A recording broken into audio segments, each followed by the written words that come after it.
રાજકોટના police commissioner દ્વારા જાહેરનામું બહાર પાડવામાં આવ્યું છે, જેમાં ધૂળેટીના દિવસે જાહેર રસ્તા પર રંગ ઉડાડવા પર પ્રતિબંધ લગાવવામાં આવ્યો છે। જો કે આ નિર્ણય મહિલાઓ સાથે થતી છેડતીની ઘટનાઓ અટકાવવા માટે લેવામાં આવ્યો છે।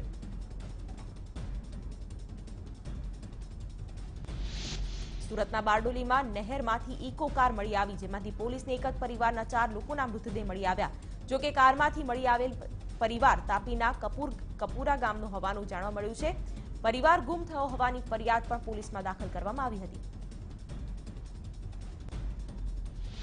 સુરતમાં અમરોલી નહેરમાંથી અજાણ્યા યુવકનો મૃતદેહ મળી આવ્યો। સ્થાનિકોએ પોલીસમાં જાણ કરતા ઘટના સ્થળે પહોંચી તપાસ હાથ ધરવામાં આવી। અમદાવાદમાં રાયપુર દરવાજા પાસે ટ્રક ચાલકે એક્ટિવા ચાલકને અડફેટે લેતા અકસ્માત સર્જાયો। અકસ્માતમાં એક્ટિવા ચાલકનું ઘટના સ્થળે મોત થયું હતું। ટ્રકના પાછળના વ્હીલમાં એક્ટિવા ચાલક આવી જતા મોત નીપજ્યું।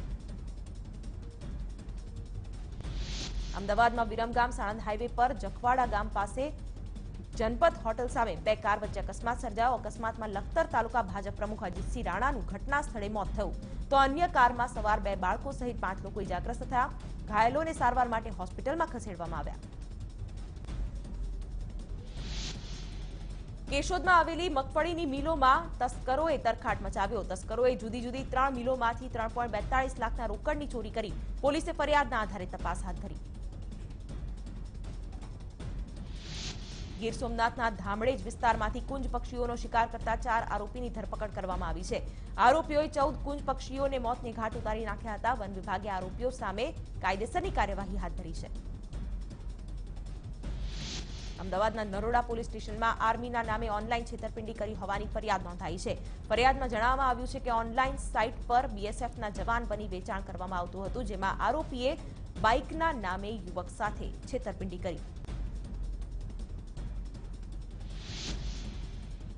રાજકોટના કોટડા સાંગાણીમાં ખેડૂતોનો આક્રોશ સામે આવ્યો છે। સ્થાનિક ખેડૂતોએ આક્ષેપ કર્યો છે કે ડુંગળીના વાવેતરના દાખલા કાઢી આપવા માટે તલાટી અને રેવન્યુ મંત્રીઓ એકબીજા પર ખો આપી રહ્યા છે। ખેડૂતો સહિત કિસાન સંઘે આવેદનપત્ર પાઠવી ન્યાય આપવા માંગ કરી છે। ઉનાળો નજીક આવતા જ બનાસકાંઠા વહીવટીતંત્ર હવે સતર્ક બન્યું છે। જંગલી પ્રાણીઓને પાણી મળી રહે તે માટે ટેન્કર દ્વારા પાણી વિતરણની વ્યવસ્થા ઊભી કરવામાં આવી છે। તંત્ર દ્વારા સકારાત્મક પગલાં ભરાતા જ જંગલી પ્રાણીઓ માટે આ પાણી અમૃત સમાન બન્યું છે। અમદાવાદના બોપલમાં પ્રધાનમંત્રી આવાસ યોજનાની સ્કીમને મંજૂરી આપવામાં આવી છે, જેમનો સ્થાનિકોએ વિરોધ ઉઠાવ્યો। સ્થાનિકોનો આક્ષેપ છે કે વસાહતમાં વધારો થવાના લીધે ભવિષ્યમાં ગટર પાણીની સમસ્યા સર્જાશે। સમાધાન નહીં કરતા મતદાનનો બહિષ્કાર કરવાની પણ ચીમકી ઉચ્ચારી। અમદાવાદમાં એફએમસીજીના વેપારીઓ કંપની સામે વિરોધ પર ઉતર્યા છે। તેમનું કહેવું છે કે કોઈ પણ કંપની મોલને જેટલું ડિસ્કાઉન્ટ અને ઓફરો વેચાણ માટે આપે છે, તેટલી ઓફર્સ એફએમસીજી ડિસ્ટ્રીબ્યુટર્સને નહીં આપે તો તે વસ્તુ નાના વેપારીઓ નહીં વેચે।